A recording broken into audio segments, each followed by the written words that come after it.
Back in 2006, Disney released a little show called Mickey Mouse Clubhouse. The show was pretty much Disney's equivalent to Dora the Explorer. Mickey and his friends solved problems with the help of the audience, and that's pretty much it. Still, the show proved to be a massive success. It lasted for a decade from 2006 to 2016. And it's even getting a revival series coming out next month. So, what do I think of it? Meh, it's fine. It's just one of those shows that you love as a kid, but it doesn't hold up when you get older. There's nothing really wrong with it. It's just fine. But regardless, the success of the show led to Disney making more Mickey Mouse preschool shows. First, there was Mickey and the Roadster Racers, which would later be renamed to Mickey Mouse Mixed Up Adventures. Then there was Mickey Mouse Hot Diggity Dog Tales. And finally, there was Mickey Mouse Funhouse, which is what we'll be talking about today. To be honest, I was never really interested in watching any of these other Mickey Mouse preschool shows, even when I was a kid. Mainly because these shows were extremely different from Clubhouse, and as a kid, I didn't like change. But since the Mickey Mouse Clubhouse revival is coming out next month, I thought, why not watch some of the other Mickey Mouse shows? I figured I'd start with Funhouse, because the show actually recently ended back in April. So, I went on Disney Plus, watched a few episodes, and oh my god, this show is bad. Like, really, really bad. It's not the worst thing I've ever reviewed, but my god, this show is terrible. I thought this was just gonna be just another mid-modern preschool show that I'd forget in a week, but no, this show somehow manages to be annoying, boring, painfully repetitive, and forgettable at the same time. For one thing, there's no Toodles. Seriously, where is he? In fact, that's the biggest problem with all these other Mickey Mouse shows. Toodles isn't in any of them. Ever since I was a little kid, he was my favorite part of Mickey Mouse Clubhouse, so to just get rid of him like that, is a crime against humanity. Okay, that was a joke. I'm sure these other shows are fine without Toodles, but I'm pretty sure that not even he can save this show. But on the bright side, he is coming back for the revival, so that's good. This show is about the iconic Sensational Six hanging out at the Funhouse, aka, Funny. He's a magical talking house that can transport them to anywhere they want to have amazing adventures. We'll talk about the characters in a bit, but for now, all you need to know about Funny is that I hate him. This is actually a pretty decent concept for a preschool show. Having a funhouse that can take you anywhere is super creative. With this premise, you can do literally whatever you want. And, the show kinda does that, but it's just wasted with bland characters, and incredibly forced morals. Speaking of the characters, let's talk about them, shall we? First, let's talk about the Sensational Six themselves. Mickey is nice. Minnie is also nice. Daisy is, you guessed it, nice. Pluto is the dog. Yeah, that's pretty much it. Donald and Goofy are pretty good though. One thing I do appreciate about these Mickey Mouse preschool shows is that they keep Donald Duck's personality intact. It would have been easy to tone down his character for the sake of making him appeal to young kids.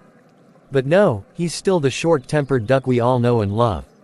The same thing goes for Goofy, although they do tend to make him more dumb than, Goofy. So if they can preserve Donald and Goofy's original personalities while making them appeal to preschoolers, why can't they do the same for everyone else? I was watching some of the 2013 Mickey Mouse shorts, and they actually gave the Sensational Six some personality. Mickey is adventurous, optimistic, and impulsive. Minnie is sweet and caring, but a bit obsessive. Pluto is loyal, yet clumsy. And Daisy is a huge diva. It wouldn't be that hard to make these personalities appeal to preschoolers.